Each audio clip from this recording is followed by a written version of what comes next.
of the greatest purposes we have for the church music seminar is to equip the believer to better serve others and their Lord in the area of music in their local church.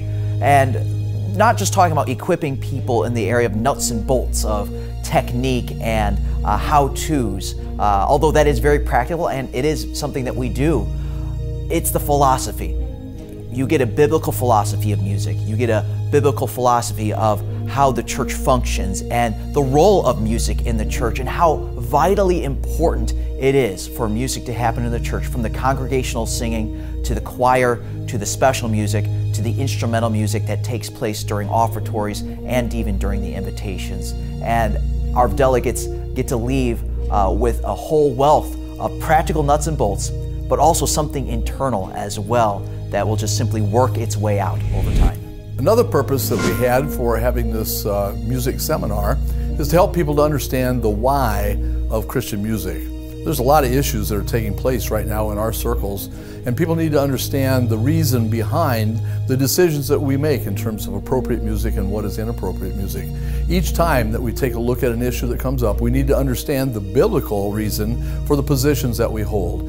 And we're trying to show folks and give actual examples of appropriate music as opposed to inappropriate music so that they can better judge for themselves and their churches what kind of music that they should be centering on. We want to engage delegates. We want to connect them with mentors, with peers.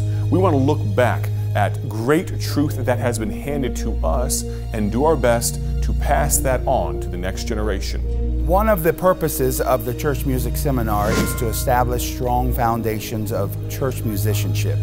We are seeking to establish and even reestablish some of the foundations that through the years have helped us to maintain Christ-honoring, Christ-centered, message-oriented music.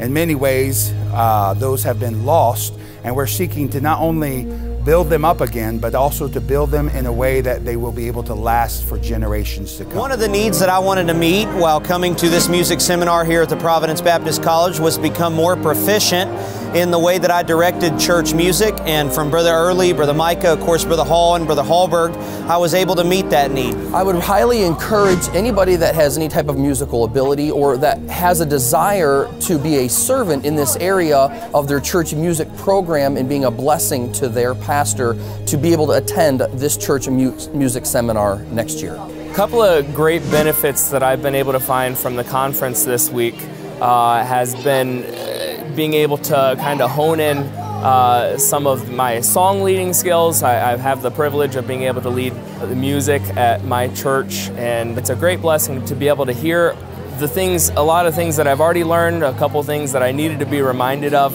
to be able to be more professional in my song leading, to be able to glorify God more in that. It was so great to be able to take advantage of the decades of experience that the instructors had. Being able to sit in on a class that's taught by church pianists, song leaders, songwriters, and people that are active in their own church's music ministry was such a blessing. It was something that I was able to take back to my own church and take advantage of all the ideas and the methods that are tried and true that they've done for years, and to put them into practice at my own church as a church pianist, a vocalist, and a music teacher. I would highly recommend that anybody who's involved in their own church's music ministry, no matter how great or small the role, be able to attend the church music seminar in the future.